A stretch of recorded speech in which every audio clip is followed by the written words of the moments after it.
So I'm going to write out this proof. And what I'd like you to do is just take notes and then go back, look back at your own proof and send me a text of where you think you might have slipped, but not had the detail you might have needed, or if you would have changed anything. This is like this is a warm up. So I didn't think this was going to be like a tough demanding proof. It's like you write your no and all of a sudden everything just falls through. So it's a good proof.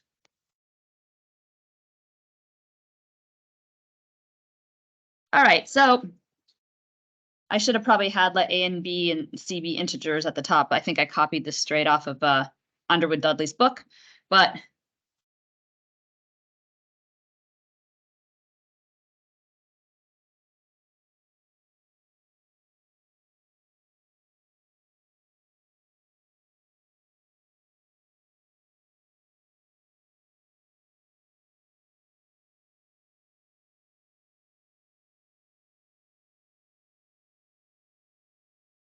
why did I do that? Why did I write that?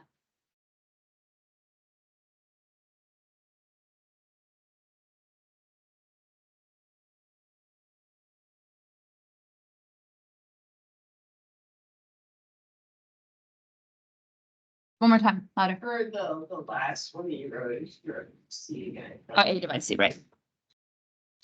But why write this at all? What's the purpose of it? Yeah, it just previews what you're about to do. So imagine that so I get asked sometimes to go back and look at pure math reviewing papers for pure math. And it's like, if someone doesn't do this for me, for something more complicated. You're not here to actually be able to prove these kind of things. These are way too easy. Like you're actually getting ready to prove harder things. And anybody who finishes a foundation class should be able to take rule analysis or abstract algebra or topology. And if you take this foundations class and it's the only pure math class you have and you decide to go back to grad school, you should not be afraid to sit down and write a proof. So if we just did proofs at this level, it wouldn't actually get you anywhere. So it's not the proof of this that I really care about. It's just having good habits. You ever see someone on the court and they don't want to practice, they don't want to do the regular layups, they don't want to actually just dribble the ball, and then they get into the game and they can't do anything. They just think they're going to do something, like magic's going to happen and they're going to get in the game and something's going to really happen. Mother Mary's going to come and save them, but it never happens. If you don't dribble well and you don't practice dribbling, you will not be able to do a crossover and you won't dribble out your legs. Nothing will happen. So getting those good fundamentals is really important on those easy problems and then carry that over to the harder problems. Okay, so now I'm going to expand things. So I didn't do my preambles and everything. That's the scratch work. But since A divides B and B divides C, by definition, maybe this is where you got this from, Carly.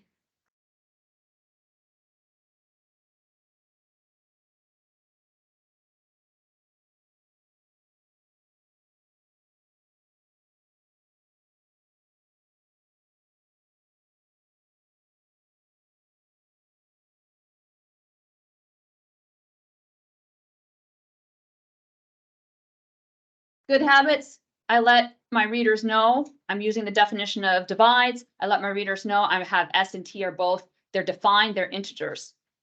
So I have the world they live in is defined so that there's no doubt about where these are coming from.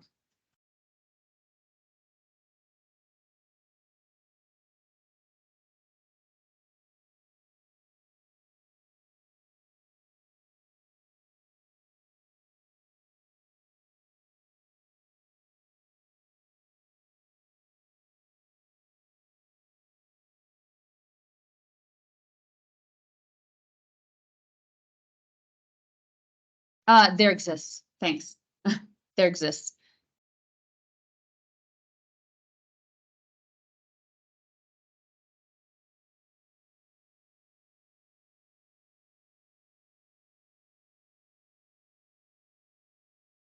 My X's and times look the same.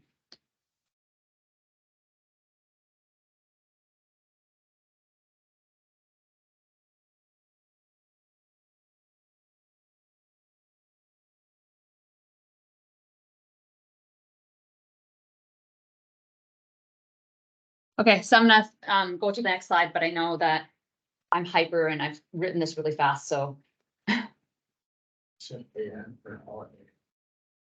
there exists NX.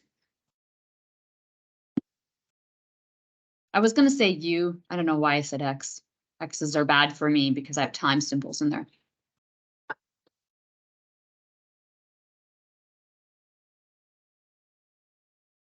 Why did I write, so I have everything defined. Why did I write that next sentence in the block statement?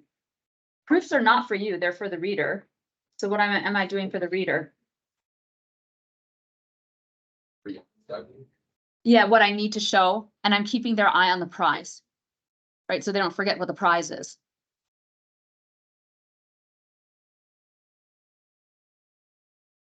When I first started writing for medical journals, I was a disaster. The amount of level of how to communicate to people who hate mathematics is just a whole other thing. But what actually hurt me is I was a pretty decent proofwriter. And in my papers, I had like the ways that I brought people along. My papers got reviewed pretty fast in pure math.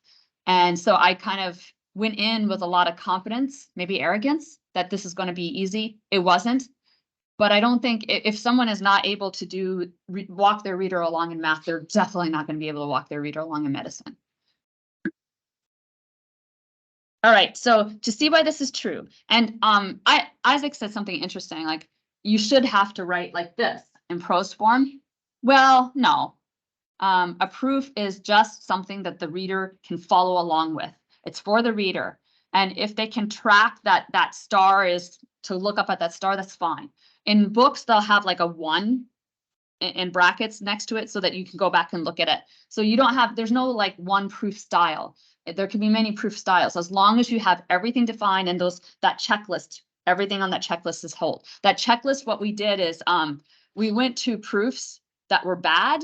So we actually wrote bad proofs and then we looked at those proofs and said what was bad about them. So that class actually developed that checklist. It's like, oh, this is missing, that's missing.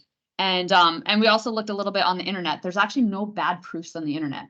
I wanted to actually write a book on just bad proofs because that's how you learn. You learn from bad proofs. You don't learn from good proofs. We could do that. We could just look at the book and you don't have to do anything else. And so that this checklist is actually to help you make sure that you didn't forget anything. All right, so see why that's true. Observe that.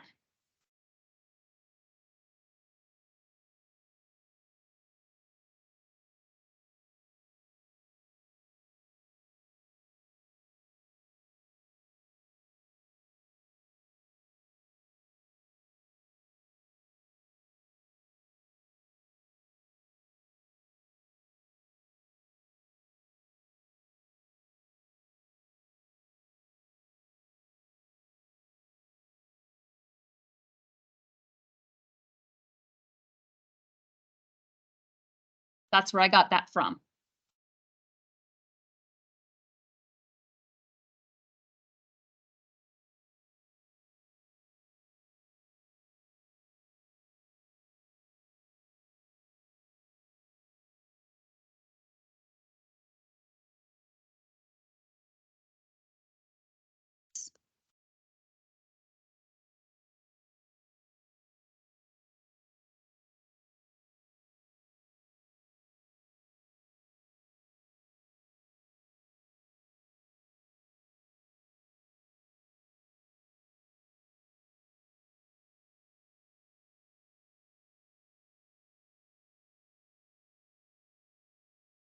Done.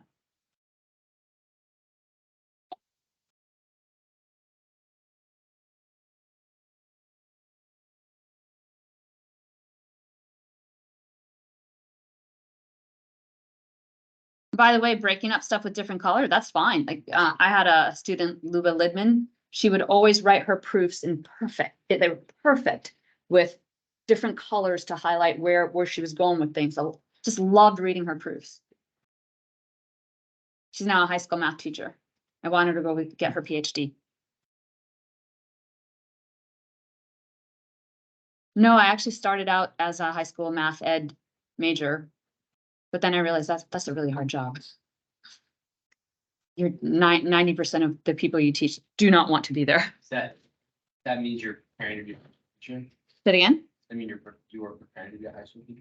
I was initially, and then I think my junior year, I said, okay, I think I want to just do math and I can still teach with a PhD, so why don't I just do that? So I don't have a master's. I just went straight to my PhD. I like to teach. I don't think I would do well in high school.